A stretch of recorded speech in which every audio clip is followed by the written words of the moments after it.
आप सबको जय मसीह की। आज तारीख है 5/6/2026 और हम लोग शाम का वचन पढ़ेंगे। हम पढ़ेंगे दूसरा इतिहास की पुस्तक में से उसका 23 और 24 अध्याय।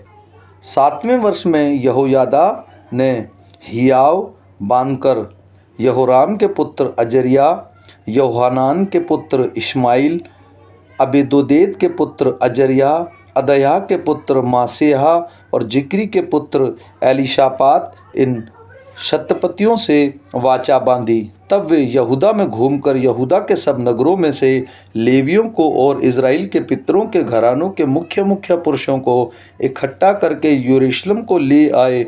उस सारी मंडली ने परमेश्वर के भवन में राजा के साथ वाचा बांधी और यहोयादा ने उनसे कहा, सुनो, यह राजकुमार राज्य करेगा जैसा कि यहोवा ने दाऊद के वंश के विषय कहा है। तुम एक काम करो, अर्थात तुम याजकों और लेवियों के 1/3 लोग जो विश्राम दिन को आने वाले हों वे द्वारपाली करें, और 1/3 लोग राजभवन में रहें और 1/3 लोग नेव के फाटक के पास रहें, और सब लोग यहोवा के भवन के आंगनों में रहें। परंतु याजकों और सेवा टहल करने वाले लेवियों को छोड़ और कोई यहोवा के भवन के भीतर न आने पाए। वे तो भीतर आए क्योंकि वे पवित्र हैं, परंतु सब लोग यहोवा के भवन की चौकसी करें। लेवी लोग अपने अपने हाथ में हथियार लिए हुए राजा के चारों ओर रहें, और जो कोई भवन के भीतर घुसे वह मार डाला जाए। तुम राजा के आते जाते उसके साथ रहना। यहोयादा याजक की इन सब आज्ञाओं के अनुसार लेवियों और सब यहूदियों ने किया। उन्होंने विश्राम दिन को अपने आने वाले और विश्राम दिन को जाने वाले दोनों दलों के और अपने अपने जनों के अपने साथ कर लिया, क्योंकि यहोयादा याजक ने किसी दल के लेवी को विदा ना किया था। तब यहोयादा याजक ने शतपतियों को राजा दाऊद के बरछे और भाले और ढालें जो परमेश्वर के भवन में थी दे दी। फिर उसने उन सब लोगों को अपने अपने हाथ में हथियार लिए हुए भवन के दक्षिणी कोने से लेकर उत्तरी कोने तक वेदी और भवन के आसपास के राजा के चारों ओर और उसकी आड़ करके खड़ा कर दिया। तब उन्होंने राजकुमार को बाहर ला, उसके सिर पर मुकुट रखा और साक्षी पत्र देकर उसे राजा बनाया, और यहोयादा और उसके पुत्रों ने उसका अभिषेक किया। और लोग बोल उठे, राजा जीवित रहे। जब अतल्याह को यह लोगों का हल्ला जो दौड़ते और राजा को सराहते थे सुनाई पड़ा, तब वह लोगों के पास यहोवा के भवन में गई। उसने क्या देखा कि राजा द्वार के निकट खंभे के पास खड़ा है, और राजा के पास प्रधान और तुर्री बजाने वाले खड़े हैं, और सब लोग आनंद कर रहे हैं और तुर्रियां बजा रहे हैं, और गाने बजाने वाले बजाते बजाते और स्तुति करते हैं। तब अतल्याह अपने वस्त्र फाड़ कर पुकारने लगी, राजद्रोह, राजद्रोह। तब यहोयादा याजक ने उसके दल के अधिकारी शतपतियों को बाहर लाकर उनसे कहा, उसे अपने पक्तियों के बीच में से निकाल ले आओ, और जो कोई उसके पीछे चले वह तलवार से मार डाला जाए। याजक ने कहा, उसे यहोवा के भवन में न मार डालो। तब उन्होंने दोनों ओर से उसको जगह दी, और वह राजभवन के घोड़ा फाटक के द्वार तक गई, और वहां उन्होंने उसको मार डाला। तब यहोयादा ने अपने और सारी प्रजा के और राजा के बीच यहोवा की प्रजा होने की वाचा बंधाई। तब सब लोगों ने बाल के भवन को जाकर ढा दिया और उसकी वेदियों और मूर्तों को टुकड़े टुकड़े किया, और मतान नामक बाल के याजक को वेदियों के सामने ही घात किया। तब यहोयादा ने यहोवा के भवन की सेवा के लिए उन लेवियों याजकों को ठहरा दिया, जिन्हें दाऊद ने यहोवा के भवन पर दल दल करके इसलिए ठहराया था कि जैसा मूसा की व्यवस्था में लिखा है वैसे ही वे यहोवा की होमबलि चढ़ाया करें और दाऊद की चलाई हुई विधि के अनुसार आनंद करें और गाएं। उसने यहोवा के भवन के फाटकों पर द्वारपालों को इसलिए खड़ा किया कि जो कोई किसी रीति से अशुद्ध हो वह भीतर जाने न पाए। वह शतपतियों और रईसों और प्रजा पर प्रभुता करने वालों और देश के सब लोगों को साथ करके राजा को यहोवा के भवन के नीचे ले गया और ऊंचे फाटक से होकर राजभवन में आया और राजा को राजगद्दी पर बैठाया।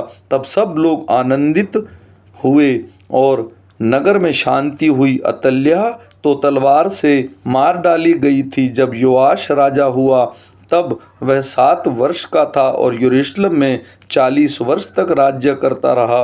उसकी माता का नाम सिबिया था जो बेरशेबा की थी। जब तक यहोयादा याजक जीवित रहा तब तक योआस वह काम करता रहा जो यहोवा की दृष्टि में ठीक है। यहोयादा ने उसके 2 विवाह कराए और उसमें से बेटे बेटियां उत्पन्न हुए। उसके बाद योआश के मन में यहोवा के भवन की मरम्मत करने की इच्छा उपजी। तब उसने याजकों और लेवियों को इकट्ठा करके कहा, प्रतिवर्ष यहूदा के नगर में जाकर सब इजराइलियों से रुपया लिया करो, जिससे तुम्हारे परमेश्वर के भवन की मरम्मत हो। देखो इस काम में फुर्ती करो। तो भी लेवियों ने कुछ फुर्ती ना की। तब राजा ने यहोयादा याजक को बुलवाकर पूछा, क्या कारण है कि तूने लेवियों को दृढ़ आज्ञा नहीं दी कि वे यहूदा और यरूशलेम से उस चंदे के रुपए को ले आएं जिसका नियम यहोवा के द्वारा मूसा और इज़राइल की मंडली के साक्षी पत्र के तंबू के निमित्त चलाया था। उस दुष्ट स्त्री अतल्याह के बेटे ने तो परमेश्वर के भवन को तोड़ दिया था और यहोवा के भवन की सब पवित्र की हुई वस्तुएं बाल देवताओं के लिए प्रयोग की थी। राजा ने एक संदूक बनाने की आज्ञा दी और वह यहोवा के भवन के फाटक के पास बाहर रखा गया। तब यहूदा और यरूशलेम में यह प्रचार किया गया कि जिस चंदे का नियम परमेश्वर के दास मूसा ने जंगल में इज़राइल में चलाया था, उसके रुपये यहोवा के निमित्त ले आओ। तो सब हाकिम और प्रजा के सब लोग आनंदित हो रुपये लाकर जब तक चंदा पूरा ना हुआ तब तक संदूक में डालते गए। जब जब वह संदूक लेवियों के हाथ से राजा के प्रधानों के पास पहुंचाया जाता और यह जान पड़ता था कि उसमें रुपया बहुत है, तब तब राजा के प्रधान और महायाजक के अधिकारी होकर संदूक को खाली करते और उससे उसे फिर उसी स्थान पर रख देते थे। उन्होंने प्रतिदिन ऐसा किया और बहुत रुपया इकट्ठा किया। तब राजा और यहोयादा ने वह रुपया यहोवा के भवन में काम करने वालों को दे दिया और उन्होंने राजमिस्त्रियों और बढ़ाइयों को यहोवा के भवन के सुधारने के लिए और लोहारों और ठठेरों को यहोवा के भवन की मरम्मत करने के लिए मजदूरी पर रखा। कारीगर काम करते गए और काम पूरा होता गया और उन्होंने परमेश्वर का भवन जैसा का तैसा बनाकर दृढ़ कर दिया। जब उन्होंने वह काम पूरा कर लिया तब वे शेष रुपया राजा और यहोयादा के पास ले गए और उनसे यहोवा के भवन के लिए पात्र बनाए गए, अर्थात सेवा टहल करने और होमबलि चढ़ाने के पात्र और धूपदान आदि सोने चांदी के पात्र।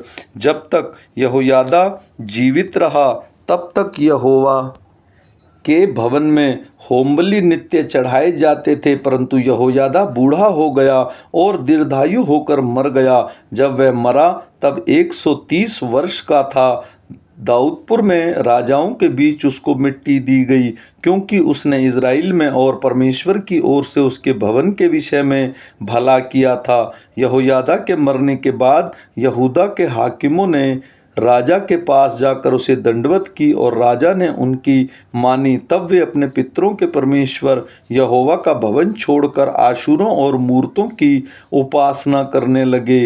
अतः उनके ऐसे दोषी होने के कारण परमेश्वर का क्रोध यहूदा और यरूशलेम पर भड़का। तो भी उनके पास नबी भेजे कि उनको यहोवा के पास फेर लाएं, और उन्होंने उन्हें चिता दिया, परंतु उन्होंने कान ना लगाया। तब परमेश्वर का आत्मा यहोयादा याजक के पुत्र जकरिया में समा गया और वह ऊंचे स्थान पर खड़ा होकर लोगों से कहने लगा, परमेश्वर यूं कहता है कि तुम यहोवा की आज्ञाओं को क्यों टालते हो? ऐसा करके तुम्हारा भला नहीं हो सकता।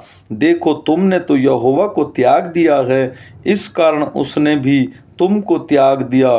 तब लोगों ने उसके विरुद्ध द्रोह की गोष्ठी करके राजा की आज्ञा से यहोवा के भवन के आंगन में उस पर पथराव किया। राजा योआश ने वह प्रतीति भूलकर जो यहोयादा ने उससे की थी, उसके पुत्र को घात किया। मरते समय उसने कहा, यहोवा इस पर दृष्टि करके इसका लेखा ले। नए वर्ष के लगते अरामियों की सेना ने उस पर चढ़ाई की और यहूदा और यरूशलेम आकार प्रजा में से सब हाकिमों को नष्ट किया और उनका सब धन लूटकर दशमिक के राजा के पास भेजा। अरामियों की सेना थोड़े ही सैनिकों के साथ तो आई, परंतु यहोवा ने एक बहुत बड़ी सेना उनके हाथ कर दी, क्योंकि उन्होंने अपने पितरों के परमेश्वर को त्याग दिया था। इस प्रकार योआश को भी उन्होंने दंड दिया। जब वे उसे बहुत ही घायल अवस्था में छोड़ गए, तब उनके कर्मचारियों ने यहोयादा याजक के पुत्र के खून के कारण उससे द्रोह की गोष्ठी की। उसे उसके बिछोने पर ही ऐसा मारा कि वह मर गया, और उन्होंने उसको दाऊदपुर में मिट्टी दी, परंतु राजाओं के कब्रिस्तान में नहीं। जिन्होंने उसके विरुद्ध राजद्रोह की गोष्ठी की थी वे ये थे, अर्थात अमोनी, शेमात का पुत्र जाबाद और शिमत्री, मोआबिन का पुत्र यहोजाबाद, उसके बेटे के विषय में और उसके विरुद्ध जो बड़े दंड की नबूवत हुई उसके और परमेश्वर के भवन के बनाने के विषय, ये सब बातें राजाओं के वृत्तांत की पुस्तक में लिखी हैं। तब उसका पुत्र अमासाया उसके स्थान पर राजा हुआ। आमीन।